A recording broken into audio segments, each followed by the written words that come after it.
Bonjour, bonsoir à tous et à toutes et bienvenue dans C'est une bonne situation ça, le podcast fait par et pour des étudiants. Immotez pas vous. C'est une bonne situation, ça, Scribe. Knowledge is power. Je venais d'avoir mon bac, j'entrais à la fac. Je suis professeur de physique-chimie. On fait déjà des expériences à la pointe de la technologie. Mais quand tu penses, les profs aussi, ils ont été à l'école. Mais vous savez, moi je crois pas qu'il y ait de bonnes ou de mauvaises situations. Bonjour à toutes et à tous, aujourd'hui on reçoit Roman dans notre podcast. Roman, je te laisse te présenter du coup, qui es-tu, donc quel cursus tu fais, si tu fais une activité artistique ou sportive, et si tu es engagé dans une asso, et voilà, à toi la parole. Bonjour, du coup Roman, ça c'est moi. Ensuite, Master 1 cinéma audiovisuel à Lyon. Ça c'est mes études. Est-ce que je pratique quelque chose d'artistique en ce moment? Absolument pas. Pas du tout même. Et j'ai fait partie pendant longtemps d'une asso et maintenant je fais plus partie d'une asso, même si j'ai essayé de m'investir et tout dans ma fac avec le Covid. Comment te dire, c'était un peu compliqué. Du coup, ouais, pas d'activité artistique, pas d'investissement associatif, mais des études, 22 ans, bientôt 23. Voilà. T'as dit M1, est-ce que t'es pas passé en M2? Non, là je suis en première année de master. En fait, j'ai retapé mon master 1 en gros. Ah ok. À Paris, j'ai fait un M1 en information communication. Et après, j'ai bougé à Lyon et là j'ai fait un master 1 cinéma. Et en fait, mon master 1 information communication, pour de vrai, c'était juste un master 1 qui me plaisait pas dans le fond, mais qui était surtout pour avoir le statut étudiant, pour être à Télé-Sorbonne, en fait. Du coup, j'ai pris le premier master qui était là. Il s'avérait que c'était c'était quelque chose qui s'apparentait un peu à ce que j'avais fait avant. Enfin, la com, ça se rapproche de la LEMA et tout. Du coup, j'ai fait ça, mais ça m'a pas beaucoup plus plu que ça. C'était que Télé-Sorbonne qui m'animait. Mais cette année, t'étais déjà à Lyon, là? Ouais, je suis allée à Lyon en septembre, là. Septembre 2020. Ouais, c'est pour ça que je disais, genre, t'es pas passé en M2 avec ce master? Non, et on pouvait pas rentrer en M2 directement parce qu'il y a une sorte de petite sélection, là, d'ailleurs en ce moment, pour passer dans des parcours spécifiques en M2. Et pour passer dans ces parcours, il fallait refaire la M1 et tout. Puis moi, ça m'arrangeait même de refaire une première année en cinéma pour être sûr d'avoir les bases, tu vois, une base de connaissances et Ok. tout. Ah, moi je pensais que t'avais fini ton M1 à Lyon. Genre, je pensais que t'avais fini le M1 de Lyon et que tu t'allais. Ah, je l'ai fini là. Là, je suis en train de le finir. Là, j'attends mes résultats, mais j'ai fini. Ah, ok, t'attends tes résultats. D'accord. En fait, on n'est pas dans la même temporalité avec les licences et les masters. Nous, on a déjà reçu nos résultats depuis 2 mois, un truc comme ça. 1 mois et demi. Ah, 2 mois. Ah ouais. Ah non, non. Moi, là, c'est parce que j'étais un peu en retard. Ah ouais. Non, j'étais en retard. Je suis passée en deuxième session pour la première fois de ma vie. Horrible. Ouais, première fois de ma vie que je passe en deuxième session pour le mémoire, parce qu'il y a un mémoire à écrire. Je me suis un peu touchée pour l'écrire, donc j'ai dû le rendre vraiment last minute, tu vois. Vraiment last minute. Du coup, j'ai pas encore mes résultats. Voilà. Ok. Ok. Vas-y, je laisse Anaïs poser une question, j'ai beaucoup parlé. Est-ce que tu peux décrire ton parcours avant ce cursus? Du coup, t'as dit que t'avais fait une LEMA. Mhm. Ouais. J'ai fait... donc, partons depuis le début, l'origine. L'origine. Je suis née le 23 août 1998 dans une petite contrée du 92. Non, bref, à Sèvres, Ville d'Avray. D'ailleurs, j'adore Ville d'Avray, c'est une super belle ville. Hein.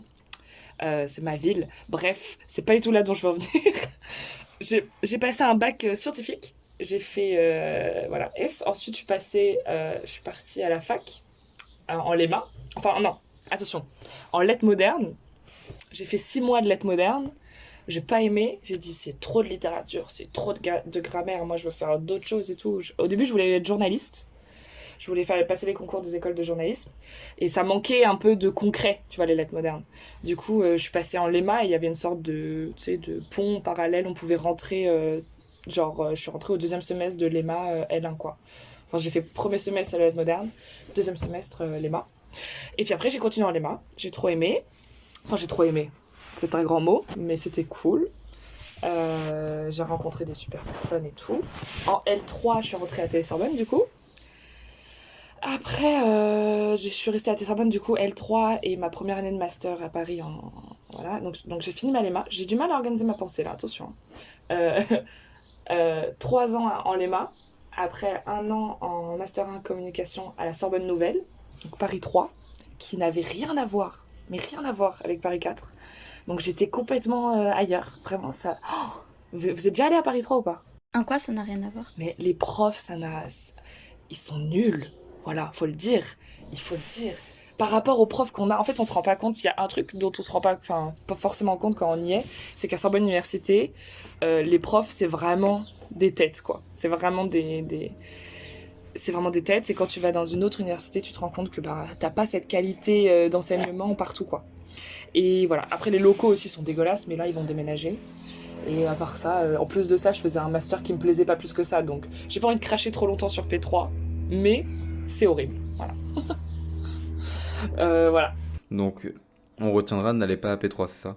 Surtout pas. Oh mon dieu, restez loin, loin, très loin. En plus, ils vont à Nation, je crois, l'année prochaine, c'est super loin. Enfin bref. Voilà. Et après, je suis partie à Lyon parce que j'en avais marre de Paris. J'avais besoin de voir autre chose. Et qu'après le Covid, j'ai un peu pété un câble aussi. Donc j'étais en mode allez, c'est parti, on fait du cinéma. Allez, let's go. Voilà. Mais est-ce que ça te plaît du coup? Ça me plaît. Ça me plaît. Je sais. En fait, mon projet professionnel, il est super clair dans ma tête et dans ce que je fais en tout cas. Mais les études que je fais pour y arriver, elles sont encore un peu trop théoriques. C'est-à-dire que là, j'ai bientôt 23 ans.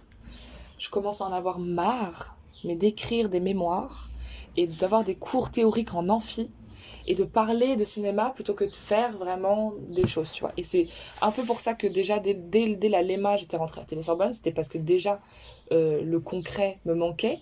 Enfin, le côté vraiment expérience sur le terrain, même expérience semi-professionnelle. Parce que moi, je trouve que l'expérience associative, c'est des expériences semi-professionnelles. Hein. Ça se vaut, c'est juste une échelle différente. C'est juste qu'on n'est pas payé. C'est ça, voilà. C'est bénévole, c'est un taf bénévole. C'est un CDI, 0 € de l'heure, voilà. C'est ça. Et toi, tu signes, je suis très Clairement. content. Je suis très content de faire ça. Euh, et donc voilà, ça me manquait. Et donc là, je trouve que le master que je fais, il est super intéressant. Théoriquement, j'apprends plein de choses, je vois plein de films, mais j'en ai marre. En fait, j'en ai vraiment marre. J'ai envie de trouver un taf, en fait, on va pas se mentir. En plus, j'ai rencontré pas mal de gens à Lyon cette année qui, même plus jeunes que moi ou des choses comme ça, qui sont déjà dans le monde du travail. Et quand toi, t'arrives avec tes bac plus... parce que moi, je suis déjà à un niveau bac plus 5, mais j'ai que bac plus 4, et que t'es là en mode, bon, bah moi, j'ai toujours pas bossé dans ma vie. En fait, il y a un truc, ça me manque, et ça, j'ai envie de rentrer dans le vif du sujet une fois pour toutes. Et j'ai l'impression qu'avec le master que je suis en train de faire, c'est pas ce qui va me mener au travail rapidement, tu vois ce que je veux dire. Du coup, sur ça, je suis un peu déçue, parce que je pensais qu'il allait être un peu plus professionnalisant. Mais on verra l'année prochaine, parce qu'après l'année prochaine, en Master 2, j'ai un stage de 6 mois. Donc ça, c'est cool. Et j'ai des projets en groupe, de films, des choses comme ça, un essai documentaire. Enfin, j'ai des choses plus concrètes qui arrivent en deuxième année. Mais là, je reste un peu sur ma faim sur la première année, quoi. La première année, très très générale, très très théorique.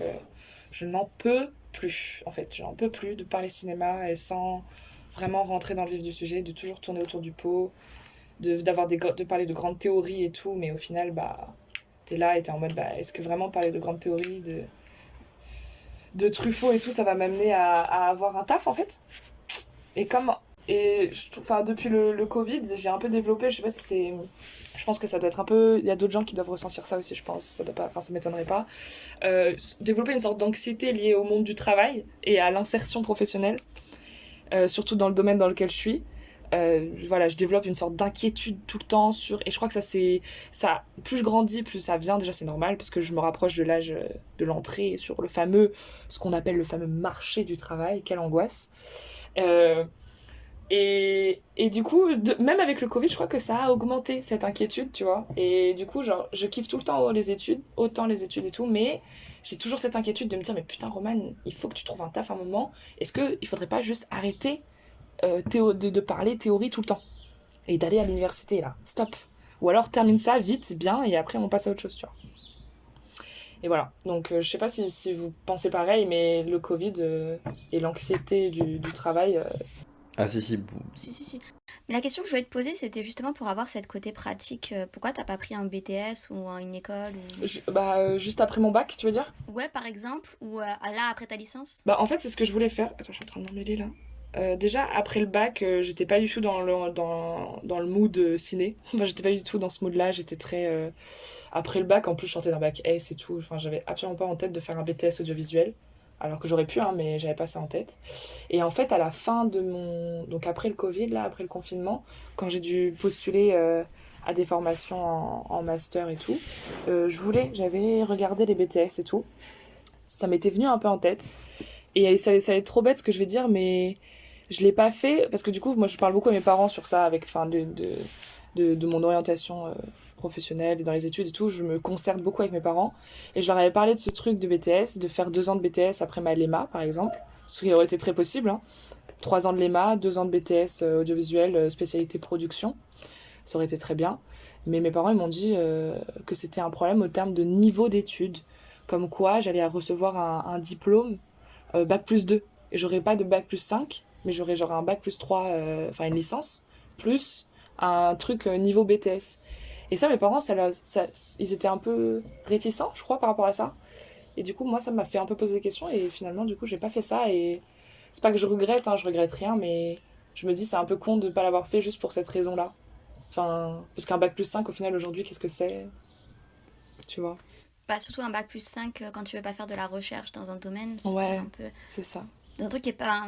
Les BTS, c'est quand même ultra pratique parce que t'es dans le monde du travail. Mais ça, c'est clair. Et j'aurais dû suivre mon instinct parce que moi, ce que je voulais de base, c'était être dans le monde du travail, avoir vraiment de l'expérience pratique, concrète et tout. Et vraiment, j'avais demandé à Célian un peu les références de son BTS à lui, enfin, où c'était exactement. Je m'étais renseignée, machin. Et au final, je l'ai pas fait, quoi. Et je crois que c'était c'est un peu à cause des a priori de mes parents, on va pas se mentir. Depuis, j'écoute moins mes parents. Ah, mais clairement, les parents qui te demandent de faire des trucs... Ouais, ils ont rien demandé. Ils ont absolument rien demandé, ils ont donné leur avis, et moi, j'ai juste tendance à trop les écouter parfois, tu vois. Et là, en vrai, peut-être que j'aurais dû me faire confiance et me dire, bah non, moi, ce que je veux, c'est du pro et tout. Après, tu m'as posé la question pour l'école, les écoles de ciné. Les écoles de ciné, déjà, c'était trop long. C'est 4 ou 5 ans d'études. Ou 4 ans, je pense, je sais pas. Et j'avais vraiment la flemme de me taper autant d'années d'études. Vraiment. Et après, il y en a 4 qui sont, tu sais, publics, il me semble, que 4. Le reste, c'est payant. Et les concours sont super chauds et tout ça. Et en fait, bon, il y en avait une qui m'intéressait beaucoup, c'était la Cinéfabrique à Lyon. J'avais regardé un peu le concours et tout, mais j'avais raté les dates de la première admission, enfin de la première épreuve. Et du coup, je l'avais pas fait, mais surtout me lancer dans 4 ans d'études supplémentaires après ma licence, j'étais pas du tout déter. Surtout avec la perspective du Covid et tout, là, j'étais absolument pas déter. Oui, t'as raison, je comprends complètement. Voilà. Une prochaine question, et du coup, pourquoi t'as choisi ce cursus dans le cinéma comme ça, de but en blanc Rebondis sur la question suivante. Là, pourquoi faire du cinéma? Ouais, pourquoi après ta licence, tu t'es pas dirigée vers le journalisme, ce qui apparemment était ton premier vœu? Ouais, je me suis dirigée vers le journalisme. J'ai essayé, j'ai tenté, hein. J'ai tout tenté, moi. En L2, j'ai fait l'oral du CELSA pour entrer en média. Je l'ai foiré, mais c'était une belle expérience, en vrai. C'était cool de passer l'oral. Enfin, ça entraîne de toute façon, hein. Il faut y aller, hein. Ça, c'est un truc... Il faut aller jusqu'au bout, quoi. Donc même si parce que je sentais que j'avais pas trop de chance pour rentrer au CELSA et tout, mais je me suis dit que ça allait être un bon entraînement de passer quand même l'oral et tout. Bref, après, j'avais tenté quelques concours aussi. J'avais tenté 2 écoles, il me semble, je me rappelle plus. Mais une école, l'école de Dauphine, l'école de journalisme de Dauphine, la IPJ. Non, IPJ, il me semble que c'est ça. Et le CFJ. Et pareil, c'était des dossiers dématérialisés, là, enfin, une sorte de questionnaire en ligne et tout, avec des dissertes et tout à faire et tout, que j'avais fait à la fin de ma LEMA. Donc ça, c'était à la fin de ma LEMA. Et pareil, j'avais pas été prise. Donc en fait, j'étais un peu à bout de force et un peu démoralisée. Et je perdais un peu foi en ce projet de devenir journaliste, en fait. Et en fait, au même moment où je perdais un peu cette foi de me dire que j'allais devenir journaliste, je suis rentrée à Télé-Sorbonne. Et en fait, à partir du moment où je suis rentrée à Télé-Sorbonne, j'ai découvert vraiment un autre monde, quoi, un autre domaine ça m'a ouvert plein de portes et d'opportunités. Et d'opportunités dans le sens où j'ai découvert plein de choses. J'ai vraiment appris à... Enfin, j'ai tout appris, quoi. J'ai appris à réaliser, j'ai appris à monter, j'ai appris à organiser Enfin, cette année-là, quand je suis rentrée, enfin, en tout cas en 2018, du coup, c'est pas moi qui l'ai organisé, mais en gros, j'ai un peu participé quand même au FNCME. Donc, du coup, j'étais proche du cinéma, de l'événementiel, en tout cas en cinéma. Et, euh, et voilà. Et en fait, c'est vraiment à Télé-Sorbonne que je me suis dit que c'est pas forcément le cinéma en tant que tel qui m'intéressait, mais c'était vraiment la production de contenu et la production de visuel au sens large, quoi. Donc c'était en même temps dans ma vie où j'étais un peu démoralisée parce que j'avais foiré tous mes concours de journalisme. Ensuite, j'avais plus la foi dans mon projet pro. J'étais en mode, je suis pas légitime à être journaliste. Est-ce que j'en ai vraiment envie? Moyen. Et au même moment, j'ai découvert Télé-Sorbonne, qui est donc un média étudiant. Enfin, vous connaissez, je suppose. Enfin, en tout cas, voilà, le clin d'œil.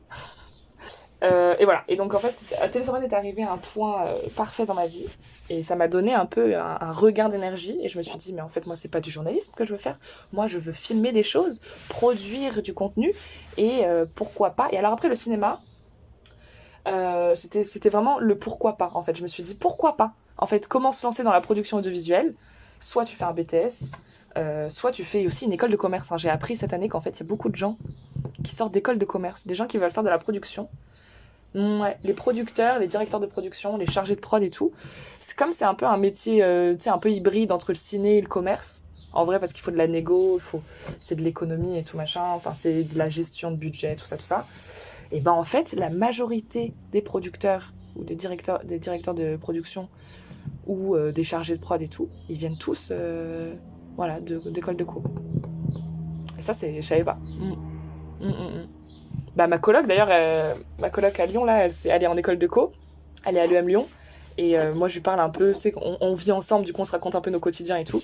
Donc, moi, je lui parle beaucoup de mon master, de ce que je fais, du film que j'ai réalisé et tout, machin. Et elle est trop en mode, waouh, moi aussi, je vais trop faire ça et tout. Alors qu'elle est en école de co et qu'elle doit faire un stage en finance, tu vois, classique. Mais elle veut pas. Elle me dit, moi, je veux pas et tout. Je vais faire du ciné. Et en fait, au final, Mais elle peut faire un stage en boîte de prod, non? bien sûr, et c'est ça on en a parlé plein de fois avec ma pote, on a des débats, avec ma coloc, on a des débats genre vraiment infinis, qui se terminent pas sur à quel point être en école de co, parfois ça te fait vraiment escalader les... Enfin, elle va arriver, si jamais elle veut faire de la production, tu vois, Emma, ma coloc, si elle veut faire de la production, euh, elle sera automatiquement au-dessus de moi. Elle sera directrice de production très vite, alors que moi, je vais devoir peut-être passer avant par assistant de prod, chargé de prod, et passer par plein de tafs différents. Elle sera directement parce qu'en fait, en école de co, on leur apprend à être des chefs, tu vois. En fait, eux, c'est les décideurs de demain, c'est ça. Hein. C'est vraiment que ça. Du coup, c'est des gens qui vont être placés très vite en haut de l'échelle de la boîte, en gros. Et donc ça, on en parle plein de fois. C'est la différence entre les écoles et Ouais. la fac. Ouais, c'est ça. Et donc ça, on en parle souvent et tout. Et je lui dis, mais attends, non, on va monter notre boîte de prod ensemble et tout, c'est trop bien. Et bref, voilà. Je sais plus pourquoi je disais ça, pourquoi je parlais de ça. C'était quoi la question de base? Pourquoi avoir choisi le cinéma? Ah, je suis partie un peu loin là. Ouais, et donc le ciné, en fait, c'était surtout un pourquoi pas. Je voulais faire de la prod. Je savais pas trop quoi faire comme cursus qui pouvait m'amener à la prod. En fait, il s'avérait qu'il y avait plein d'écoles qui en fait sont spécialisées dans la prod audiovisuelle, mais qui coûtent vraiment 13 000 € l'année. Et ça, je peux pas me le permettre. Donc voilà.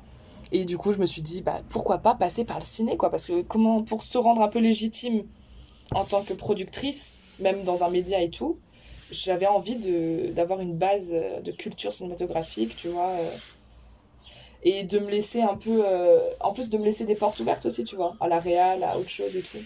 Donc voilà. Et j'ai regardé à Paris, mais comme je suis souvent en retard, bah, j'étais en retard aussi dans les candidatures pour Paris. Du coup, j'ai demandé partout, à Montpellier, à Lyon et tout, et j'étais prise à Lyon. Et voilà, je suis à Lyon. Qu'est-ce que tu fais précisément dans ton cursus? Genre, en gros, c'est le volume horaire, les différentes matières, l'organisation des cours. Enfin, si tu peux rentrer dans le détail. Dans le détail du Master 1 cinéma audiovisuel à Lyon 2. Alors, franchement, je sais pas le volume horaire, hein. Je sais pas si je l'ai pas calculé, je sais plus. Mais c'est vraiment, vraiment peu. C'est vraiment 15 heures par semaine, il me semble. 15 ou un peu moins, peut-être. Voilà. En termes de cours spécifiquement, j'ai adoré le premier semestre parce qu'on avait plein de cours différents. On avait production, un cours spécifique production. C'était 4 heures, c'était un peu dur ça. 4 heures de prod à fond, mais c'était trop bien, moi je kiffais trop. On avait un cours sur la question documentaire, avec comme thème la question de la mémoire dans les films documentaires. Et là, c'était cool parce qu'on a dû analyser plein de... Vous connaissez la plateforme Tank? Pas du tout. Alors, c'est super. C'est une plateforme de documentaires d'auteurs. C'est pas cher. Je crois que c'est 4 € par mois. Donc, on a dû s'abonner à cette... c'est une plateforme de streaming, enfin, une plateforme VOD, quoi. Enfin, SVOD. Ils vous ont fait payer l'abonnement? Ouais, Pas ouf ça par contre pour une fac. pas ouf. Ça craint ça. Bah oui, parce que typiquement, nous, à Sorbonne Université, on a accès à la VOD d'Arte. Et Ah ouais. c'est gratuit si t'es étudiant à Sorbonne. Ouais. Mais ça aussi, la VOD d'Arte, pour Lyon 2 aussi, c'était bon. Mais Tank, non. Tank, dans le cul. Non. On doit payer. Ah, sympa. C'est pas cher, c'est 4 €, tu Ouais. vois, mais c'est vrai que bon. Non mais c'est juste la réflexion de ils vous ont fait vous abonner quoi, c'était même pas un truc optionnel, c'était... Mais surtout on était obligé de s'abonner, ouais, surtout parce qu'il fallait rendre un devoir à la fin de l'année, une sorte d'analyse Ah ouais. de 10 documentaires qu'on choisissait nous-mêmes, tu vois, sur la plateforme, et on devait faire des analyses sur ces documentaires, tu vois. Donc t'étais obligé de l'avoir. Ah ouais, ouais, Mm. trop bizarre. Ouais, moi, sur le coup, ça m'a un peu aussi pareil, bah, comme je suis un peu habituée à la Sorbonne et tout, et j'arrive dans des facs où même parfois, tu vois, par exemple, là, dans mon cursus, dans mon master, là, les profs, vraiment, fouf, c'est vraiment pas la Sorbonne, hein. Mais il faut se rendre... Enfin, j'espère que les Sorbonnards se rendent compte de la chance qu'ils ont d'avoir des profs, en fait, comme ça, tu vois. Parce que t'as beau ne pas trop aimer ton cursus, ce que tu fais, ou tu sais, être un peu perdu dans tes études, ça arrive, mais par contre, vraiment reconnaître que la Sorbonne, ils sont très très chauds en enseignement, ça c'est... Bref, voilà. En enseignement, ouais, de ouf. Ouais, très... Ah oui, non, mais les profs, ils sont ouf. Hein. Voilà. Et... Même en histoire, on est d'accord. Ouais, en histoire. Ah oui, t'es en histoire, t'as Raphaël, c'est vrai. Et voilà, donc la question documentaire avec Tank, ça c'était trop stylé, c'était trop bien. Après, j'avais quoi? Tu vois, ça c'était mes 2 cours préférés, j'ai que ça en tête. Je peux aller regarder sur mon drive. Ah, mais non, mais j'avais mon... Ah, ça c'était cool. C'était mon cours en partenariat avec l'ENS de Lyon. Et c'était l'atelier de réalisation. En gros, j'avais un cours où j'allais... En fait, c'était pendant une semaine intense, tous les jours, de 10h à 18h. On avait des ateliers d'écriture, de scénario et tout.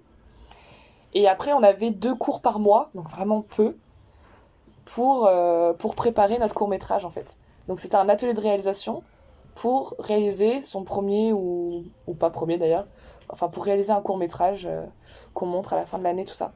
Ça, c'était vraiment, vraiment bien. Et Raphaël a fait partie de mon équipe technique sur ce film, que vraiment merci. D'ailleurs, faut que je te l'envoie, il est fini. Faut que je fasse un mail groupé. Non. Mais si.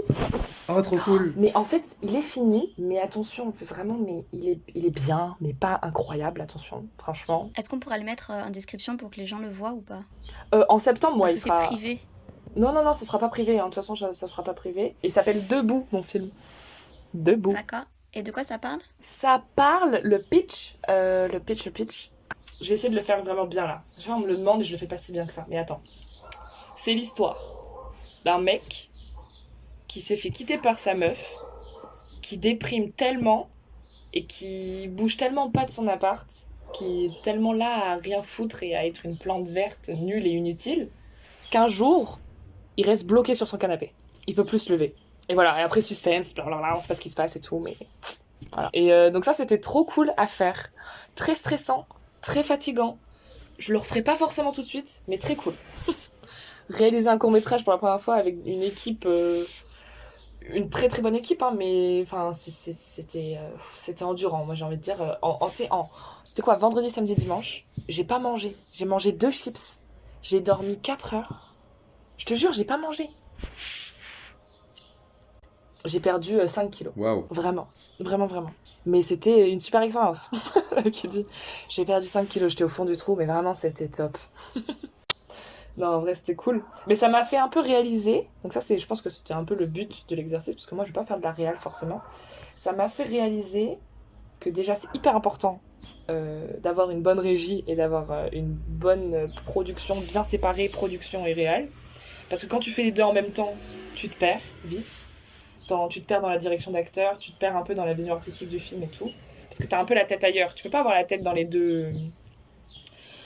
Tu peux pas avoir la tête partout, quoi. Et donc, ça m'a un peu fait comprendre que j'étais pas faite du tout pour la réalisation.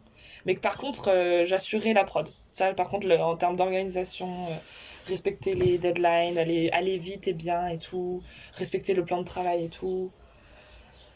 Enfin voilà, moi j'ai plus tendance, de toute façon, je me considère plus comme une pragmatique, pas tellement artistique, quoi. Moi, tu me demandes d'avoir une vision artistique sur un truc, une fois ça va, pendant un week-end, je sais plus quoi dire, quoi. Je peux plus tenir un film sur un week-end, quoi. Qu'est-ce que ton cursus t'a apporté à tes yeux?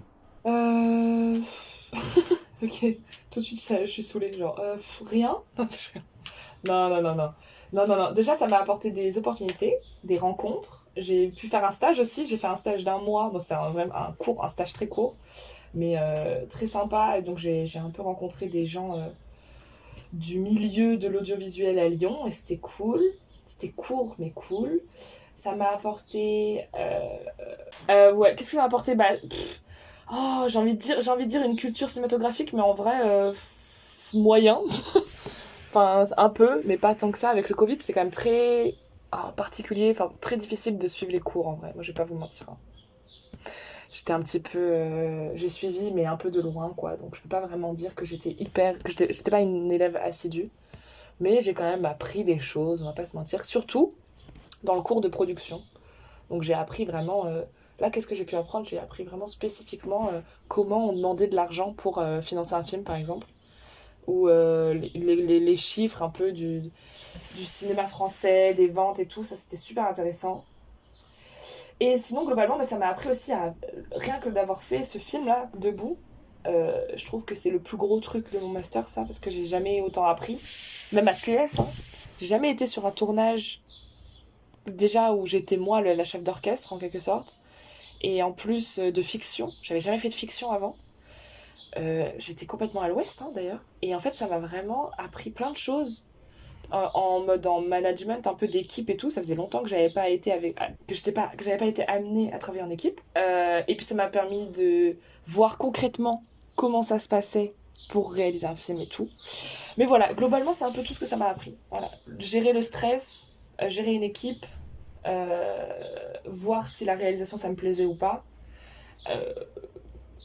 Et rencontrer des gens, faire un stage et découvrir une autre ville aussi. J'ai adoré Lyon. Et donc voilà. Voilà. Et du coup, tu l'as dit, t'aimerais travailler donc dans la production. Parce que notre question, la question qui vient après, c'est qu'est-ce que tu aimerais faire après? Donc, tu aimerais travailler dans la production. Ouais, chargé de prod à Arte, c'est ça. Un jour, je serai là-bas. Oh, c'est précis. C'est vrai, Inch'Allah, voilà. C'est assez précis. Non, mais c'est vraiment le dream, le truc final que tu vois qui brille à la fin. Mais entre-temps, je pense qu'il y aura plein d'autres choses, hein. On va pas se fermer des portes, tu vois. J'ai envie d'être chargée ou directrice de production, peut-être un jour, je ne sais pas. En tout cas, pour l'instant, dans le documentaire, parce que du coup, mon cursus, il était vachement tourné dans le docu. Avec Tank et tout, j'ai découvert un peu... J'ai découvert tout ça. Enfin, j'ai découvert le format documentaire, en gros, qui m'a beaucoup plu. Et j'ai l'impression que c'est un peu plus... comment dire? J'ai que le mot anglais, je suis insupportable. Meaningful, genre en mode c'est impactant. Ça a plus de sens. Ça a plus de sens, putain. Exactement. Insupportable, la meuf. Je suis désolée pour ce franglish insupportable. Donc voilà. Donc, le documentaire, ça m'intéresse un peu plus que la fiction, quoi. Voilà. Voilà. Ok, grave cool. Donc je pense que d'ici 5 ans, allez, je me donne 5 ans pour être à Arte. Mais c'est long, 5 ans. Mais au moins, je suis sûre. Ok, dans 5 ans, on te recontacte et on fait un épisode avec toi pour savoir comment ça t'a fait chez Arte. Non mais t'imagines l'angoisse, dans 5 ans tu me réinterviews là sur c'est une bonne situation ça, et juste non, c'est pas une bonne situation, je suis genre au chômage et tout, tu sais. La honte. Non, au final, j'ai fait 4 ans d'études en plus dans une école de cinéma et là, je fais rien, donc... Oh putain, et là je suis en intermittent du spectacle et tout, j'attends de faire mes heures et tout. Enfin bref. D'ailleurs, les chargés de production, quand j'avais fait un stage, je sais plus où c'était à Paris, pour une émission documentaire. Et en fait, les meufs qui étaient donc chargées de prod, elles avaient le statut d'intermittent. Et ça m'avait un peu fait poser des questions. J'étais un peu en mode, pour moi, le statut d'intermittent, c'était pour les techniciens. Et en fait, il s'avère que parfois, dans certains cadres, je suis pas vraiment certaine de ce que je vais dire là, mais les chargés de prod, ou en tout cas ceux qui travaillent dans la production, ils peuvent être genre définis comme des techniciens. Ah, en vrai, c'est pas déconnant parce que pour de la fiction, tu sais, vu que c'est des projets ponctuels, Ouais, c'est ça pour ça. semblerait logique. Ouais. Mais dans une boîte genre Arte, ça, ça semble bizarre. Enfin, À Arte, je pense que ça semble bizarre. Moi, j'étais dans une boîte, c'était à Point du Jour, et c'était une boîte de production qui produisait une émission documentaire spécifique, donc qui s'appelait L'œil et la main, sur France 5, qui était diffusée sur France 5. En gros, c'était France 5 qui, je pense, employait Point du Jour, donc la boîte de production dans laquelle j'étais, pour produire cette émission spécifique. Voilà. ok. Et donc, c'était dans cette boîte de prod où les chargées de prod, elles étaient intermittentes. Donc, elles me parlaient d'heures, de faire leur décompte d'heures et tout. Enfin, bref. Et il faut que je me renseigne un peu plus sur sur le statut. Ouais. Ouais, ça se trouve, attention, je suis pas. C'est peut-être pas vrai ce que je dis, il faut vérifier, attention. Ouais, on va vérifier. Parce que Ok. voilà quoi. Voilà. Bah, grave intéressant. Donc, du coup, ouais, chargé de prod chez Arte pour après. Et donc là, tout de suite, c'est quoi ta matière et ton prof préféré? Alors, ma matière préférée, c'est production. Et mon prof préféré, c'est soit mon prof de prod, qui tout d'un coup, j'ai oublié son nom, putain la honte. Attends, comment il s'appelle? Comment il s'appelle? Martin Fournier, qui était adorable et qui faisait des cours en visio hyper assidûment. Enfin, tu vois, il était très avec nous, il nous posait plein de questions, il voulait que ça soit interactif. Et en plus, c'était le mardi à 8h, donc c'était très dur pour lui et pour nous. Donc il était trop mignon. Lui, je l'ai bien aimé. Il nous a fait un peu un partiel de bâtard. Il était un peu difficile le partiel, mais ça montrait un peu qu'il avait une sorte d'exigence que moi j'aimais bien. Moi, j'aime pas quand les partiels. C'est bizarre ce que je veux dire, mais j'aime pas quand les partiels ils sont genre trop faciles. Enfin, genre en mode, t'as l'impression que le prof. T'as un peu l'impression que le prof, il. Tu vois, il est là, il chill. Alors qu'il est pas censé chiller, c'est son métier, il est censé, tu vois. Alors que. Et lui, tu vois, il était chill pendant les cours. Il était cool, il était calme et tout. Et puis derrière, il était très exigeant. Comme ça, j'aime trop. Ce sont les gens exigeants. Ouais, les profs en histoire, n'écoutez pas ça. Hein. Moi, je veux des partiels simples l'année prochaine. Merci. Après, l'histoire, c'est. Je pense que vous avez des partiels un peu chauds, vous, non? Vous devez Ouais, avoir les des notes partiels un montrent peu. que, effectivement, des fois. Ouais, quand on arrive à rentrer dans la fac, ouais. Quand on a des partiels, Commence. parce qu'on a eu on a eu une seule vraie session de partiel, c'était là en janvier, et on avait la moitié déjà des partiels, parce qu'il y avait l'autre moitié qui était normalement censée être faite à la fin de l'année, au final non. Et une épreuve des trois, on n'a pas pu rentrer, parce qu'à la base il y avait des blocs. En gros, pour le détail, ça bloquait, nous on était en mode bah ok, on va pas rentrer tant que personne rentre. Puis les gens ont commencé à rentrer, on commençait à rentrer fort, du coup on s'est mis dans la queue pour rentrer, parce que bah on allait pas se faire couiller, et si Mhm. tout le monde rentrait, on allait se taper un zéro. Du coup on se met dans la queue, et là les CRS ils ont commencé à arrêter de faire rentrer les gens. Du coup il y a des gens qui composaient, et d'autres qui étaient bloqués dehors par les CRS. Et des gens Pas qui par les faisaient quand bloqueurs, même mais les. par les CRS. What? Et qui faisaient quand même les partiels. Les gens, ils faisaient quand même les partiels. Ouais, et ça a été comptabilisé, et ceux qui étaient pas rentrés avaient zéro. Non. En fait, ça dépend. Une fois dedans, il y en avait même qui étaient rentrés dedans pour faire des partiels et leur salle avait été vidée ou quoi. Enfin, c'était un bordel. Et la fac, au lieu de se dire on va mettre 10 à tout le monde ou alors on va refaire des Ouais. partiels pour tout le monde, non. Ceux qui ont pu composer, vous avez une note, les autres, vous avez zéro. Peu Mais importe c'est trop votre cas, le bizarre. cas par cas. Et du coup, avec Ouais. ça, ce qui est pire que ça, parce que là, à la limite, on peut dire ouais, vous vous cachez derrière le statut, vous bloquez au début. Mais ce qui est pire que ça, c'est qu'avec cette histoire, j'ai appris que si en fait tu te fais écraser par un bus le jour où tu vas à ton partiel, t'as quand même zéro. Ouais, ça c'est impressionnant. Moi, c'est ça qui me tue, c'est-à-dire que Attends, ça c'est dans la réglementation. En mode Ouais. c'est possible, ça arrive, t'as. en fait, c'est ça, Oui. tant que tu ne te présentes pas, tu n'as aucune excuse, tu auras quand même zéro. Genre, ta mère, elle peut être morte, Enfin, tu auras mais c'est- zéro. C'est tout. Même En fait, si il n'y a t'as pas un de, papier qui explique, y a pas d'excuse tu auras qui... quand même un Ouais, zéro. voilà. Même si tu as un justificatif, aucune excuse. Voilà. Parce que bon, nous, ça nous fait chier. Mais bon, on était devant la fac, je comprends, je suis... Et ça allait de ouf, hein, mais je comprends l'administration qui disent « Ouais, peut-être vous vous cachez, maintenant vous bloquez, et là vous faites et tout, ceux qui voulaient rentrer. » Mais c'est-à-dire que si t'as un vrai accident grave, tu as quand même zéro. Et Mais oui.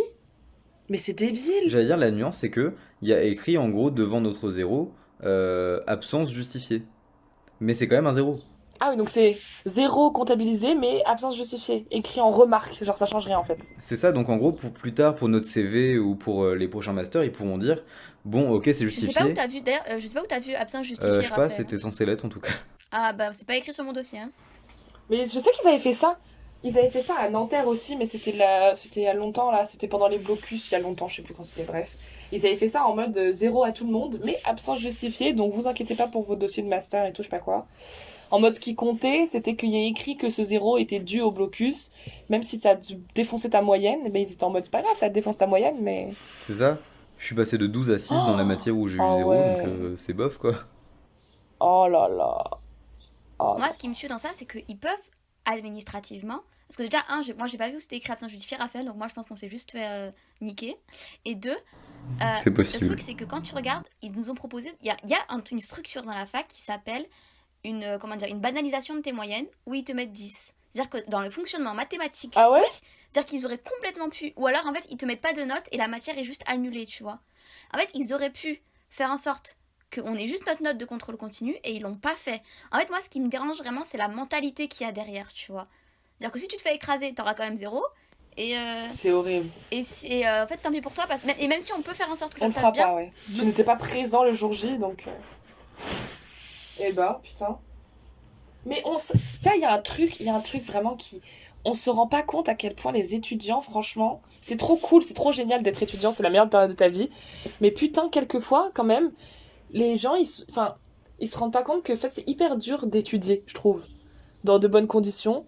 Dans les conditions à Paris, tu sais, avec les blocus, les trucs, ta fac qui fait ceci, qui revendique cela et tout.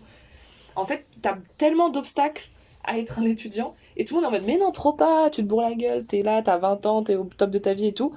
Non, non, non, parce qu'il faut valider l'année, et pour valider l'année, il y a un tas d'obstacles devant toi, dont personne n'est au courant, en fait.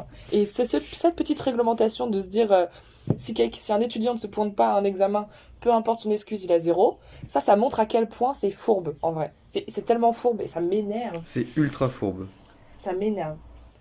C'est débile, bref. Ça me donne envie de plus du tout être étudiante là. C'est pour ça que j'ai envie de travailler là. J'ai envie d'avoir de l'argent. Oh, j'ai appris, vous savez, du coup j'avais un cours à l'ENS de Lyon là. Et du coup j'étais avec des gens qui faisaient l'ENS. Mais genre vraiment l'ENS stylé, tu vois. Ils étaient... Enfin l'ENS stylé, genre. Enfin bref, ils faisaient quoi? il y a un Sciences ENS Po. pas stylé. Ouais, c'est ça. Un mec qui faisait de la philo, enfin qui fait toujours un mec qui fait de la philo à l'ENS quoi. Il est donc trop chaud. Et à un moment il me dit ouais... Oh non, moi j'aime bien étudier et tout, enfin je sais pas, on parlait de quoi et tout. Et il me dit, mais moi de toute façon, je gagne de l'argent en fait. Moi je suis payé à étudier. Mhm. Il est payé au SMIC. Il touche de l'argent. Les gens qui sont les étudiants à l'ENS, Normalien. les normaliens, Ouais. voilà, et bah ils touchent le SMIC horaire à peu près pour étudier. Oui, c'est parce qu'ils sont payés. En gros, on leur paye les études parce qu'ils Après, sont censés ils doivent donner. moralement Ouais. donner des heures à l'éducation Mais nationale. c'est en même gros. pas moralement en fait, ils sont obligés après, à la fin de leurs études, de donner je crois 7 ans ou 10 ans. Alors, je crois que euh, avant il y avait une vraie obligation et que maintenant c'est une obligation morale en quelque sorte. Genre, tout le monde le fait en général, Ok. mais tu peux ne pas le faire. Ok. Ah ok. Ouais, c'est genre en pleine... À vérifier, hein, ça se trouve, je dis une connerie. Ouais, c'est ta conscience à toi de le faire ou pas, quoi. Je vais vérifier en même temps qu'on discute. Mais Ok. Mais tu vois, ça, je trouvais ça... Quand il m'a dit ça, qu'il était payé pour étudier, je trouvais ça un peu, genre, ça m'a... Tu sais, ça m'a surpris et ça m'a choqué. J'étais en mode trop bien, trop stylé. Mais en même temps, j'étais un peu en mode, mais pourquoi on fait pas ça à tous les étudiants? Pas le SMIC, tu vois, mais pourquoi on touche pas, en fait? Parce que ça reste super prenant. Ça dépend ce que tu étudies, etc., évidemment, mais moi, quand je repense à une autre de mes potes qui fait sage-femme, qui a fait là, elle est diplômée, voilà, elle est diplômée sous les sages-femmes, mais avant, elle faisait des stages, donc en sage-femme, en hôpital et tout, et elle était payée, et ça c'est le pire, hein. Les sages-femmes, les étudiantes sage-femmes en stage, elles sont payées genre 100 € par mois pour leur premier stage, et ça augmente de 100 € stage après stage. Sache que quand t'es sage-femme, bah, le principal c'est d'avoir de l'expérience sur le terrain, quoi. Tu dois faire accoucher des bébés pour apprendre, tu vois. Et du coup, elle était payée genre 100 € par mois, et après 200 € par mois, et après 300 € par mois, et au final, là, bon, maintenant elle est diplômée et tout, c'est bon. Mais je trouvais ça aberrant de reconnaître Enfin, c'est pas... T'as aucune reconnaissance dans ce que tu fais quand t'es étudiant, Et encore plus là, quand t'es sage-femme, que c'est un métier, juste c'est le plus beau métier du monde, littéralement, et que t'es vraiment payé. Enfin, t'es pas payé quoi. T'es... Moi je trouve ça dégueulasse. Et c'est pour ça que je me disais, le concept de payer les étudiants, why not, hein. Tu vois, un petit 80 € par mois, t'es un petit truc, rien. 80, 100 €, comme des APL.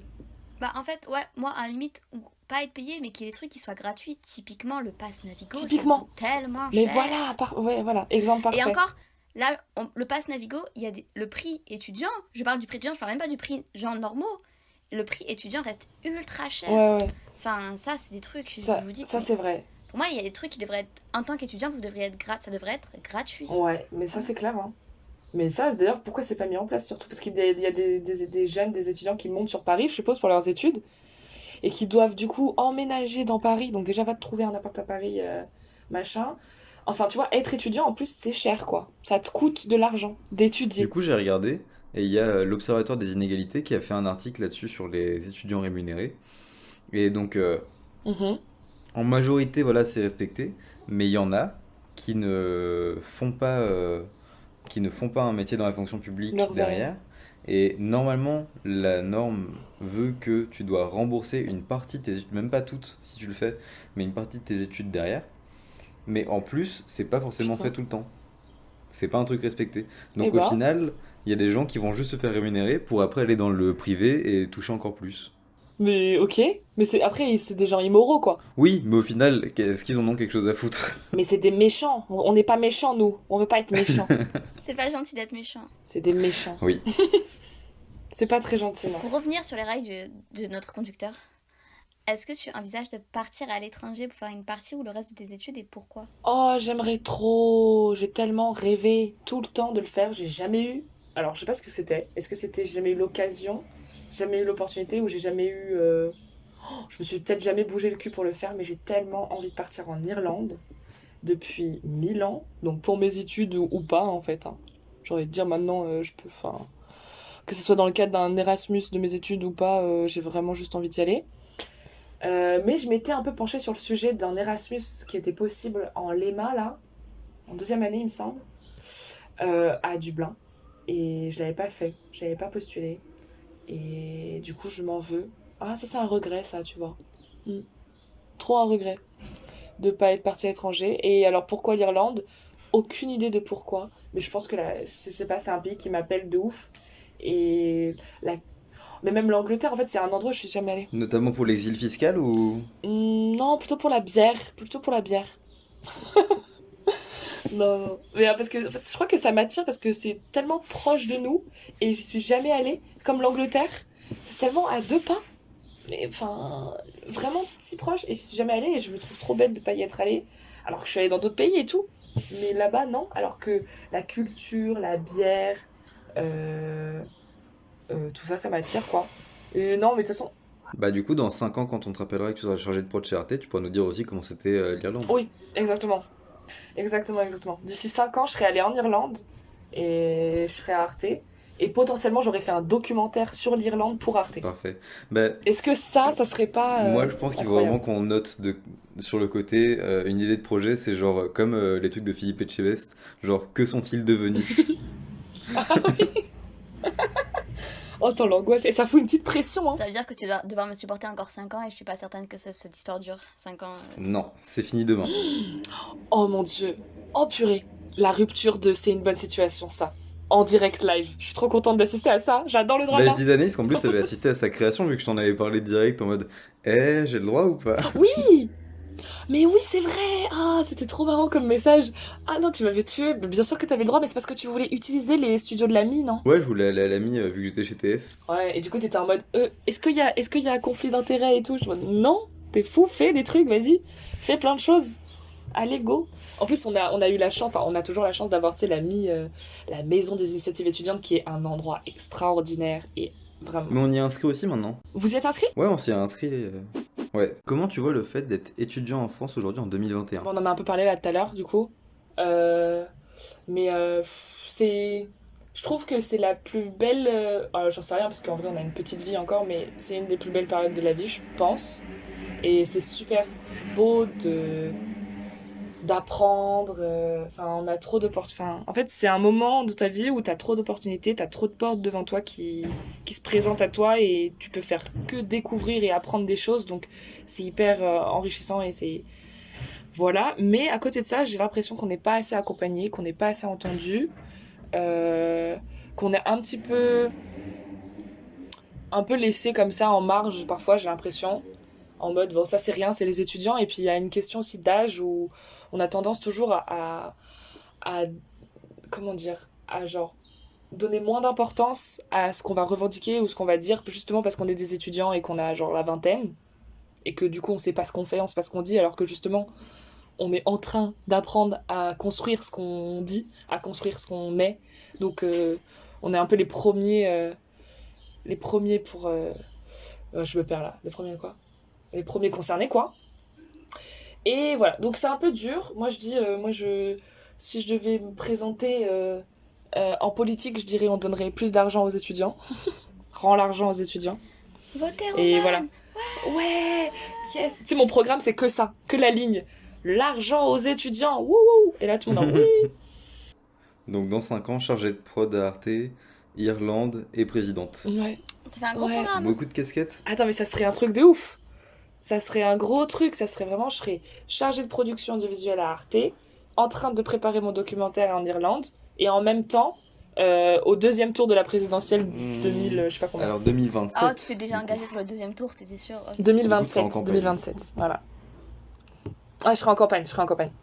On refait le point d'ici, là, on refait le point. Je vous jure. Quelle vie, Bien quelle rentré. vie, c'est, je te jure. On aime bien comment on prévoit des échelons dans ton Ouais. programme, mais ok. Oui, surtout non. La politique, c'est nul, c'est non. Moi, je veux pas ça. Bref, et du coup, voilà, bon, bah, les étudiants, on en a parlé tout à l'heure, et j'ai pas plus de choses à dire sur le sujet. On peut passer à la suivante, s'il vous plaît. Bah fais ça à notre place en fait. Qu'est-ce que tu penses? Ok. Ouais, c'est ça, Alors, voilà. Roman. On t'envoie le conducteur. Ok. Non, mais je le fais. Roman, alors, est-ce que tu peux nous dire quel podcast écoutes-tu en ce moment? Très bien, je vais vous répondre à la question tout de J'adore, on suite. dirait un podcast début année 2010 où les gens ils jouaient deux rôles en même temps et Ah oui. Ouais, vas-y Anaïs, je t'ai coupé. Qu'est-ce que tu penses de ton établissement d'enseignement supérieur? Oh, pas grand-chose, hein. Quoi, je pense quoi de mon établissement à moi? Ouais. Lyon Lumière 2? Qu'est-ce que je pense de Lyon 2? Ouais. J'en pense vraiment pas du bien. Et je sais pas si je vais pas critiquer comme ça, mais c'est vraiment nul par rapport à la Sorbonne, voilà. Et même je pense, même en dehors de toute comparaison à la Sorbonne, les locaux sont abandonnés littéralement. C'est super loin de Lyon. Les profs sont parfois très incompétents. Genre typiquement ma prof d'anglais par exemple, qui vraiment parlait avec un accent français à couper au couteau. Insupportable. Non, vraiment, qui savait juste pas parler anglais en fait. Elle était prof d'anglais, elle savait pas parler anglais. De base, elle était prof de ciné et on l'a mise prof d'anglais. Donc t'es juste un moment genre arrêtez de faire ça. Parce que là on Donc avait. là peut-être que le problème c'est l'administration qui a Mais pas oui. assez de profs. Ah mais oui, je pense que c'est ça. Oui, honnêtement, je pense que ça doit être un truc comme ça parce que il manque de profs, je pense, dans cette fac. Et après, voilà, l'ambiance de la fac, elle est pas... C'est un peu... En plus, elle a une réputation, ma fac à Lyon, que je savais pas. J'ai rencontré des gens des autres facs à Lyon qui m'ont dit « Non, mais toi, t'es dans la fac des branleurs. » Je t'en mets ça et allez, toujours le même... Toujours, c'est toujours comme ça avec moi. Toujours, je fais un truc, des études, ils me disent « Non, mais ça, c'est un truc de branleur. » D'accord, allez. Tu sais, genre, je fais l'EMA d'un truc de branleur. Arrête tes conneries. Ça commence à être chiant. Et bref, du coup, voilà, j'ai pas... En plus, je l'ai pas beaucoup vu. J'ai pas eu le temps de bien voir les locaux. J'étais beaucoup à distance, donc forcément, j'ai un point de vue pas hyper objectif, tu vois.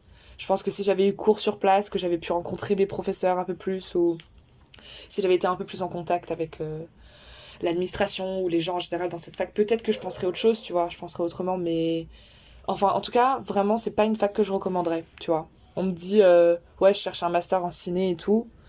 Moi, je dirais, mon master, il est cool, mais si tu peux trouver ailleurs, trouve ailleurs. Vraiment. Le conseil, est-ce que ça serait le conseil que tu donnerais à un étudiant qui veut suivre ton cursus? Ouais. Qui veut faire du cinéma, genre? Ouais. Ouais. Oh, je dirais surtout... en fait, surtout, soit fais une école, soit fais un BTS, mais fais pas comme moi. Genre, je sais qu'au final, je pense que je vais m'en sortir et que ça va être cool et que, de toute façon, moi, je suis assez scolaire et j'aime bien étudier et tout. Voilà, ça me plaît, ça me correspond, mais c'est pas la meilleure voie pour aller là où je veux aller, tu vois. Et le conseil que je donnerais, c'est vraiment rentre dans le vif du sujet le plus tôt que tu peux, fais des tournages, va dans un BTS, va dans une école le plus tôt que tu peux, et, et voilà quoi. Après, tu vois, ça reste un domaine de passion, avec des passionnés qui ont des cursus tous très différents, voire pas de cursus, tu vois. Moi, tu te rappelles, Raph, tu t'as vu Tom, toi? Ouais. Tom qui voilà, a un cursus, juste je crois, il a fait quoi, 2 ans de fac. Après, il s'est lancé. En fait, il Non. s'est vraiment lancé dans le milieu pro. Sérieux? Non, c'est pas ça. Ouais, c'est ça. Oh, trop stylé. Ouais. Bah, il passait son bac avec moi en S. D'ailleurs, big up à lui. C'est grâce à lui que j'ai eu mon bac de physique, Ah, hein, tu vraiment, l'avais dit parce sur qu'il le était tournage. très très fort. Ouais. Il était très très fort en sciences et tout. Moi, j'étais très très nulle. Bref, grâce à lui, j'ai eu le bac. Et en fait, après, il a fait 2 ans en sociaux, je crois. Et après, il s'est lancé dans le cinéma. Mais tu vois, vraiment comme dans un saut depuis un avion, tu vois. Là, il avait peut-être un parachute, je sais pas, il avait pas regardé. Mais en tout cas, il s'est juste lancé. Et il s'avère qu'il avait un petit parachute quand même, parce qu'il est quand même doué et tout, machin. Qu'il avait quand même de la culture, qu'il savait faire et tout. Il s'est fait son petit réseau. Et ça, tu vois, je trouve ça fort. Tu vois, moi, si je devais donner un conseil à quelqu'un qui veut faire du cinéma, limite, ça serait fais même pas d'études. Genre, juste lance-toi. Si t'es passionné, lance-toi, tu vois. Ok. Enfin, fais des études. Putain, trop envie de savoir comment il a fait, genre par quoi genre son parcours précis. Ouais, son père, il est photographe, donc je pense que déjà, de base, il avait quelques petits contacts, Ah, tu vois. Et après, il est allé de tournage en tournage. Mais en fait, le truc, c'est qu'il a fait... Mais il fait... Même encore aujourd'hui, là, il fait 1000 tournages par mois. Enfin, il fait que ça de sa vie entière. C'est pas du temps plein, c'est pas du 35 heures. C'est pas genre, il se lève le matin, il se couche le soir. c'est du temps complet. C'est du temps de vie. C'est ta vie, c'est ça, c'est tout. Voilà. Et il est pas payé en plus de ça. Genre, il fait pas ça. Je crois qu'il fait que sur des trucs bénévoles et tout. Encore, il a du mal à trouver des trucs rémunérés. Donc, c'est très dur quand même, tu vois. Mais ça se voit qu'il est passionné et il va aller très loin. Il a fait si je dis pas de bêtises, il a fait récemment, c'est le truc où il a été rémunéré pour la première fois, je crois. Oh, j'ai pas envie de dire de conneries s'il entend ce podcast. Oh là là. Le clip de Medine. Un des Non. clips de Medine, il était quoi du coup? Chafelec. Oh, stylé. Ouais. Et c'est sorti ou pas Après, du je tout? sais pas. Ouais, c'est sorti. Je sais plus quel son c'est. Il m'avait montré. Je sais plus quel clip c'est. Faudrait que je lui demande. Mais voilà, il avait fait ça. Et il m'avait dit que c'était un super tournage, tout, qu'il avait trop kiffé. Et c'est vraiment que par ça qu'après tu rencontres d'autres gens et tu te fais ton réseau, quoi. Et ça, c'est très fort, hein. Ça, c'est ce qui compte le plus, hein. Moi, je dirais c'est vraiment le réseau, la passion et la patience. Oh là, c'est beau. Ok. Trop stylé, bah j'irai regarder. Ouais. Mais tu vois, là, sur mon tournage, il était chef-op, mais c'était la première fois qu'il faisait ça. Avant, lui, il est vraiment spécialisé dans Ok. chef élec, quoi. Il fait que Ok, ça. ok. Du coup, désolé, je recherchais les questions. Donc tu nous as donné ton avis sur ton établissement d'enseignement supérieur et tu nous as donné ton conseil pour les étudiants, qui était une question, tu l'as trop bien amené Anaïs, j'avais même pas fait gaffe que c'était une question. Trop forte, Anaïs. On va passer au jeu. Alors Ellie, j'ai ton bulletin. Alors quelques temps morts, un caractère un peu lunatique, mais dans l'ensemble, j'ai confiance pour le futur, hein. Je vais te mettre un 10 avec mention Psartec, félicitations. On va te dire des phrases et tu dois juste essayer de nous dire de quel média tu penses que ça vient. Genre théâtre, philo, rap, cinéma. Ok. Ok. En gros, à la base, nous, C'est dur, hein? bah, j'avoue que c'est peut-être un peu dur. On sait pas encore trop. Parce que c'est juste genre une phrase et je dois dire si ça vient d'un rap, du théâtre. Ouais, en gros, c'est des citations. Ok. Vas-y, je suis prête, hein. En plus, le rap, ça me connaît, hein. Qui fait trop l'ancienne. Bah, tu es la déesse du rap, non? Du hip-hop. Mais je suis, oui, c'est ça, la CEO du R&B français, c'est ce qu'ils disent, les gens. Bah, Quand- ce sera, je pense, dans le titre de ton épisode. CEO du hip-hop, du R&B. Allez, R&B français. Ça veut rien dire. Bon, allez. Bah, vas-y, je te laisse commencer, Anaïs. Le mariage, c'est simplement sentir les couronnes de fleurs de son propre enterrement. Ah, c'est ok. Pas rap. Et si, c'est du rap et c'est de Medine. Eh merde. Non. Ah, Medine. Oh non. En fait, pour Moi, remettre je la suis phrase dans son nulle. contexte, mais en fait, c'est une deuxième phrase. Donc, en vrai, il dit ne crois pas que le mariage, c'est simplement sentir les couronnes de fleurs de son propre enterrement. Sauf qu'en fait, il dit quelque chose entre les deux. Et j'allais pas sortir tout le truc parce que ce serait impossible. Ah. Ah, mais du coup, ça compte pas. Non, tu m'as trompé. Non. C'était vraiment la CEO nulle du hip-hop français qui, en plus, est mauvaise joueuse. Tu peux mettre ça. Attends, Raphaël. La maison est derrière, le monde est devant. Mais c'est trop... Ah. La maison est derrière, le monde est devant. On dirait un truc, ça pourrait être ça pourrait être une ligne de genre Big Flo et Oli. Mais ça peut aussi, moi je dirais pas rap, parce que ça me paraît nul comme... Franchement, si c'est dans un rap, je veux pas écouter le rap. Et bah les deux sont vrais. Parce que ça vient d'un rap, genre je l'ai écouté dans un rap, c'est dans LOTR de Zukumaizi. Mais Ah, LOTR c'est les Zukumaizi. initiales. Mais LOTR c'est les initiales de Lord of the Rings. Donc ça vient de Seigneur des Anneaux. En gros, c'est une phrase tirée d'une chanson chantée par Bilbo. Ok. Et donc Zukumaizi la reprend dans son son. Ah, mais trop bien. C'est dans la communauté de l'anneau, mais c'est aussi chanté par Pipin dans Le Retour du Roi. Je tiens à dire que t'as dit si c'est dans un rap, je ne veux pas écouter ce rap. Et après, il a fait Oh, mais Zukumaizi. Mais Zukumaizi, non mais je suis une bolosse. Oh là là, en plus j'ai dit c'est un truc de Big Flo et Oli, et en fait c'est Zukumaizi. Non mais n'importe quoi, je l'adore, j'adore ce mec. J'adore ce rap. Et bah, en ce moment, je n'écoute que lui. Ouais, mais j'ai vu dans ta story. Ah, j'aurais dû m'en douter. Tu vois, je vois tes stories, je regarde, je fais ah ouais, marrant, il écoute ça comme rap, et là je fais un jeu de rap, Ouais, j'y pense pas, genre. c'est réel. Je suis trop nulle. J'espère que j'aurai au moins un point, putain, vraiment. Bah là, t'as un point techniquement, vu que t'as dit pas rap et que ça vient du cinéma à la Ok, base. techniquement. Techniquement. C'est gentil, Raphaël, merci. Le mariage est le tombeau de la confiance et de l'amour. C'est horrible déjà. Le mariage. J'ai envie de... Encore pas rap. Je fais que du pas rap. C'est pas rap ça. Non, c'est de Olympe de Gouges. Ah super, voilà, yes, je sais, ok. Vraiment, c'était du bluff, hein. À toi, Raphaël. Je ne connais pas la moitié d'elle autant que je voudrais, mais j'aime moins de la moitié d'elle à moitié moins qu'elle mériterait. Oh, c'est un truc, on dirait Necfeu. C'est une sorte de allitération à la Necfeu, là, non? Et bah, Ou alors un du coup, tu dis rap. rap, ouais. Et t'allais dire ou alors, hein. Ou alors, je sais pas, j'ai pas envie de dire trop de conneries, là, parce que c'est quand même diffusé sur Spotify, votre truc. Mais... Enfin, je veux dire, c'est quand même trop la classe, j'ai pas envie de dire des bêtises. Ou Et Damso. bah, c'est encore Zukumaizi. Oh, mais ok, t'écoutes que ça, quoi. Vraiment, c'est... Non, mais en gros, à la base, j'aime bien prendre une phrase de rap, une phrase d'un auteur classique, tout ça. Et là, sur le même son, j'ai trouvé deux trucs que je trouvais stylés. Et ça vient aussi de Seigneur des Anneaux. Putain, ok, mais faut que je l'écoute, ce son, hein, définitivement, là. En gros, c'est une phrase que dit Bilbo dans la communauté de l'anneau quand il va partir. Il dit à tout le monde Je ne connais pas la moitié de vous autant que je voudrais, mais j'aime moins de la moitié de vous, à moitié moins que vous le mériteriez. Et donc, du coup, Zukumaizi l'a repris au féminin pour rendre ça un peu lover. Mais à la base, c'est les adieux de Bilbo Ok. à la comté. Ok. Putain, ok. Très fort. Oh, sinon, regarde le film. Faut regarder, ouais. Et donc, il faut lire apparemment Le Seigneur des Anneaux parce que beaucoup de punchlines dans Le Seigneur des Anneaux. Moi, j'ai regardé que le film. J'ai pas aimé les films. Mais j'aime pas tant que ça non plus. Moi, fun fact, enfin, c'est pas du tout un fun fact, c'est plutôt une honte. Voilà, je l'ai jamais vu de ma vie. Rien. Ni lu, ni Attends, vu. et quand Anaïs a dit qu'elle avait pas aimé, t'as fait J'ai pas fait. Bah, parce que tout le monde aime. J'ai fait là, à ce moment-là, je fais comme ça. Ouais, je te jure. Je contrôle même pas mes émotions. Mec, je contrôle même pas mon mensonge. Non. non, mais j'ai fait comme ça. J'ai fait mais parce que tout le monde aime ça en fait, tout le monde regarde et aime, donc c'est la première fois que j'entends quelqu'un qui dit Ah non, mais pour le coup, c'est très long oui. et faut s'accrocher. Hein. Mm. Et encore, Seigneur des Anneaux, c'est bien comparé au Hobbit. Ouais, et le truc, c'est que j'ai quand même vu les trois, j'ai quand même donné la chance. Je me suis dit, non, mais le premier, tu t'arrives pas à te mettre dedans. Non, mais le deuxième, il est un peu trop compliqué, enfin, il est trop axé sur la guerre ou je sais pas quoi. J'ai regardé les trois pour donner la chance.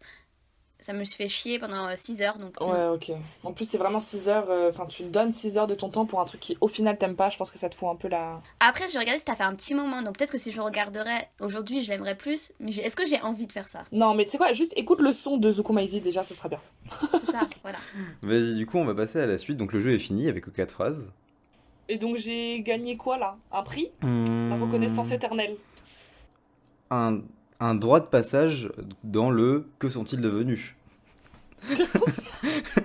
Yes! Yes! Quand on aura de la barbe et tout, ouais. Ah, ça va être trop bien. Oui, oui, t'auras de la barbe, Anaïs, bien sûr. Mais tu sais, c'est une image générale. C'est une image générale pour dire qu'on sera vieux, tu vois. On aura les cheveux blancs et tout. Je pense que pour l'occasion, on se collera des barbes. Et des cannes. Ouais, et ça serait vraiment que vraiment tous, on aura tous les cheveux blancs, des barbes, alors que vraiment c'est dans 5 ans déjà, vraiment faut qu'on se calme, on aura. Et des cannes. Dans 5 ans, vraiment, on sera encore jeunes. Non, parce que dans 5 ans, il y aura eu le fameux virus XYZ. Donc en fait, ce sera un truc Ah oui, nucléaire. qui nous font vieillir. Voilà, et on sera tous morts. Voilà. Ah, soit mort, soit ça nous fait vieillir prématurément. Voilà, exactement. Qui est un peu une forme de mort en fait. Ouais, une mort lente et douce et miskine quoi. Miskine. Miskin à nous tous. Miskine à nous tous. Là, on passe à la question fondamentale de ce podcast. Donc, si tu l'as écouté, tu connais. J'adore te faire stresser. Oh, alors, c'est la question la plus importante, vraiment. Ok. Quelle couleur de dragibus préfères-tu? Ah ouais, je me rappelle. Oh. C'est très simple. Les noirs. Mais clairement. Non mais quoi, c'est quoi cette moue? Évidemment que c'est les meilleurs. Bah. Je sais même pas quel goût c'est par contre. C'est la grande question de ce podcast. Mais du coup, ouais, bah voilà. Ma question est finie. Je laisse la parole à Anaïs pour la dernière question de ce podcast. Qui est la vraie question préférée des gens, qui est ma question préférée, qui est vraiment la question la plus importante de ce podcast. Roman, qu'est-ce que tu ferais si tu n'avais pas peur? Oh. Oh mon dieu, j'adore cette question. J'ai envie d'y répondre bien. Attendez. Qu'est-ce que je ferais si j'avais pas peur? Déjà, j'ai pas peur de beaucoup de choses, pour de vrai. J'ai peur... j'ai appris à surmonter mes peurs, déjà. Mais disons, si j'avais pas peur, je pense ma plus grande peur... En fait, si j'avais pas peur... Oh, ça va être triste ce que je vais dire, attention. Si j'avais pas peur du regard des autres, trop, je pense que j'aurais plus d'ambition et que je serais allée un peu plus loin dans ce que j'aime. Bah, c'est pas triste. Je pense... Oula, c'est très triste quand même. J'ai pas envie que ça tourne au vinaigre, cette histoire-là. Mais je pense que sans... En fait, disons que le regard des autres, parfois, le jugement, bah, il s'est transformé en regard sur moi-même qui est parfois très très dur. Genre, je peux être très très dur envers moi-même et tout. Et genre, je peux mettre des standards, enfin la barre très haute, pardon. Et du coup, je pense que si j'avais pas peur de ça, bah je serais pas autant aussi critique envers moi-même. Et je pense que j'avancerais un petit peu plus vite ou mieux vers ce que je veux. Et ce que j'aime vraiment faire. Voilà. Je crois que c'est ça la réponse. C'est pas triste? Mais c'est pas triste, c'est juste que je... C'est juste réaliste sur la situation. Ouais, bah ouais, voilà. Mais c'est parce que je trouve ça triste, en fait, de trouver de l'importance dans le regard des autres. Genre, faut s'en foutre, en fait. Oui, mais c'est ce qu'on dit tous, mais au final, c'est plus facile à dire qu'à faire. Genre, c'est normal de le prendre en compte, le regard des autres.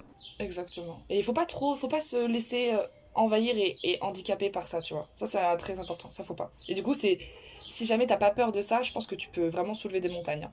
Si tu t'en fous et que t'as pas peur du regard des autres et que t'avances juste dans ce que tu aimes et ce que tu fais et t'es assuré et tout, là, je pense que t'as tout. Hein. Mais voilà. Moi, si tu m'enlèves cette peur, je suis présidente de la République, ouais. clairement. Encore, le fameux. Dans 5 ans. Encore. Ça va se confirmer. Dans 5 ans, t'auras plus peur. D'accord, bah du coup on arrive à la fin de l'émission et c'est le moment où les invités et nous-mêmes nous recommandons des choses. Donc est-ce que si tu as par exemple un podcast, un livre, un film, une expo, n'importe quoi, une musique, n'importe quoi, si tu veux le recommander, c'est maintenant. Ok, cool.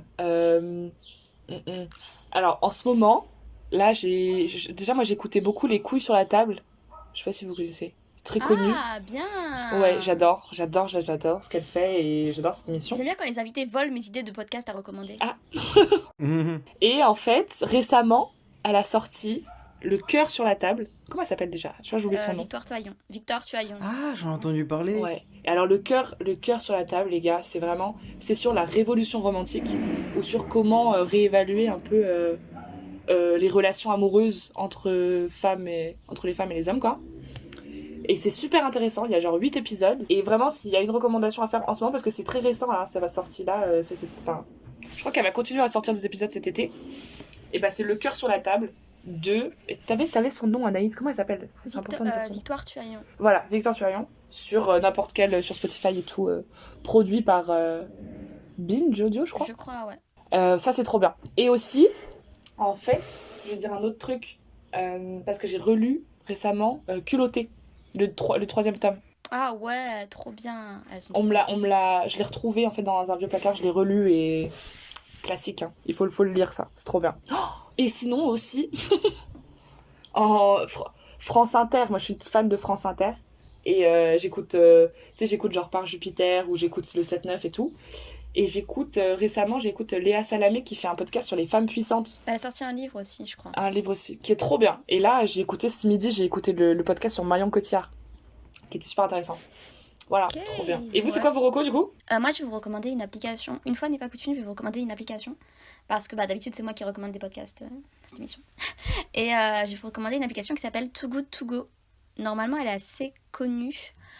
C'est une application en fait contre le gaspillage alimentaire. Et alors, il y en a d'autres qui existent. Il y a Phoenix, et il y a une autre dont j'ai pas le nom. Mais moi, en tout cas, je connais et j'utilise Too Good To Go. Le concept, en fait, c'est-à-dire qu'il y a des boulangeries, des restaurants, des supérettes, même des fleuristes en fait. Plein de commerçants qui proposent de la nourriture. Et en fait, ce qu'ils font, c'est qu'ils s'inscrivent sur l'application et quand ils ont de la nourriture qui est proche de la date de péremption, ça peut être donc des repas, des restos ou des supérettes, ça peut être des aliments quoi, que vous trouvez en supérette, ou des maraîchers, etc. Ça peut être des fruits et des légumes. Et en fait, ils vont sur l'application et ils vous proposent un panier. Et en fait, dans un panier qui va vous coûter 3 à 5 fois moins cher que le prix initial, vous allez avoir des aliments qui ont une date de péremption courte, mais vous allez en avoir plus que pour votre argent, quoi. Le défaut, entre guillemets, de cette application, c'est que vous ne savez pas ce qu'il y a dans un panier. Donc, ce que je vous conseillerais, c'est surtout si vous avez des problèmes alimentaires ou des intolérances ou des régimes alimentaires particuliers, d'aller chez des maraîchers où il n'y a que des fruits et légumes, par exemple. Comme ça, vous limitez un peu ce que... Voilà. Après, moi, je mange de tout, donc j'ai pas de problème avec ça. Mais c'est très pratique, surtout quand vous êtes étudiant. En fait, vous payez 5 € un panier où il y a pour plus d'une semaine de fruits et légumes. C'est la meilleure vie. Après, quand vous êtes un peu plus aventureux, vous allez dans les boulangeries, dans les supérettes. Moi, je suis pas trop fan de tout ce qui est produits transformés et tout. Et puis, j'ai 2-3 trucs qui m'empêchent que je peux pas manger. Donc, je vais pas trop en supérette parce que j'ai peur de tomber sur le truc que je peux pas manger. Mais en maraîcher et tout. Après, comme je vous dis, vous savez pas ce qu'il y a dans le panier. Donc, des fois, on se retrouve avec 30 pommes et 4 carottes de salade. Mais, Ah ouais, voilà. Ça t'est déjà arrivé? Voilà, ça m'est arrivé des fois. 30 pommes, tu fais plein de compotes. Ah, ça m'est arrivé j'ai fait des crumbles, des compotes, des tartes, Wow. des pommes au four. Je me nourrissais quasiment de pommes. Et des fois, c'est hyper intéressant, c'est-à-dire que vous avez des fruits et légumes de manière très équilibrée, voire que des légumes, hein, ou voilà. Donc c'est un peu le jeu de la roulette russe. Mais ce que j'aime bien faire, c'est prendre un panier de Too Good To Go et après faire mes courses pour compléter par rapport à ce que j'ai eu dans le panier. Et comme ça, vous économisez, mais c'est monstre. Et même si vous n'aimez pas cuisiner, vous pouvez aller dans une boulangerie, dans une supérette. Vous aurez des plats cuisinés ou des trucs de reste de boulangerie, des sandwichs de boulangerie. Et c'est un truc que vous n'aimez pas, donnez-en à un sans-abri. En fait, c'est une application que je trouve vraiment ouf parce que vous faites des économies et vous sauvez des trucs des produits alimentaires du gaspillage. Trop bien. Ouais. Mais fun fact, moi c'est grâce à Too Good, un peu grâce à Too Good To Go que je suis rentrée à Télé-Sorbonne. Ah ouais? Ouais. En gros, j'étais gestion de projet en L3 Lema, tu sais, c'est un truc où on devait réaliser avec Télé-Sorbonne, enfin bref, c'est compliqué à expliquer, j'ai trop la flemme. Bref, on devait faire un reportage pour Télé-Sorbonne, et en fait, on l'a fait sur l'anti-gaspillage alimentaire. Et du coup, on allait interviewer, on l'a fait un peu avec Too Good To Go. Donc, c'est pas du tout grâce à Too Good To Go que je suis à TS, mais c'est un peu genre marrant parce que la première fois que j'ai entendu parler de Too Good To Go, c'est quand je faisais un reportage pour TS. Ah, sympa. La boucle est bouclée. Voilà. L'épisode. Voilà. boucle est À toi, bouclée. Raphaël, tu nous recommandes quoi? Et moi, j'allais recommander la chaîne d'Eureka, un gars qui parle d'éco, de finance, sur YouTube. En gros, vu que je taffe dans le bâtiment, mes oreilles sont libres. Et vu que ce que je fais, c'est assez mécanique, je peux écouter les trucs et me concentrer dessus.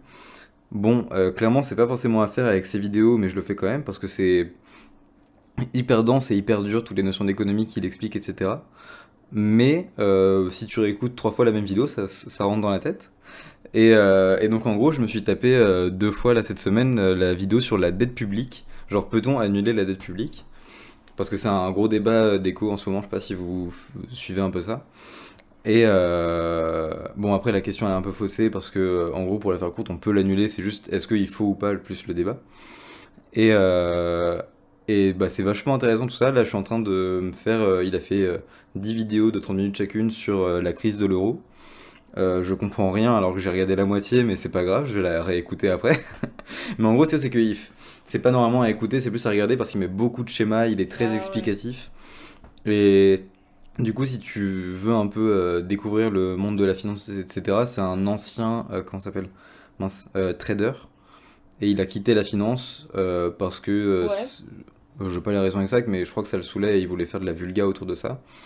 Et du coup, bah, il en fait et il en fait trop bien. Et il y a toutes ses sources à chaque fois en description, ses vidéos sont libres de droit, etc. Bref, il est dans une démarche stylée et c'est vachement intéressant. Trop Du coup, bien. voilà, c'est très cool. Oh, Ça chouette. s'écrit Eureka, mais du coup, juste précisément, ce sera dans notre description et ce sera sur Insta. Mais pour toi, c'est Eureka avec d'interrogation entre le HEU, donc point d'interrogation REKA.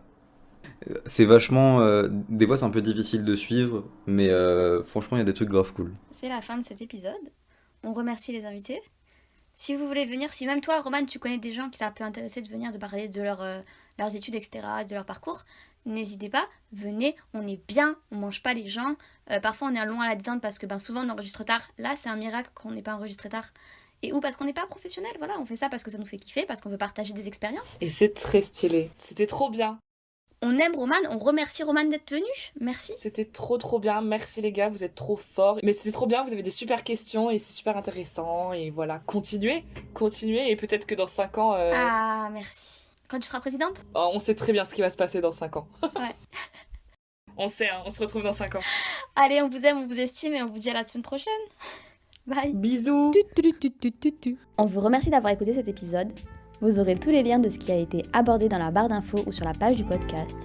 Ce podcast est rendu possible grâce à la contribution de la Maison des Initiatives étudiantes, du soutien de la mairie de Paris et de la faculté de la Sorbonne. Merci.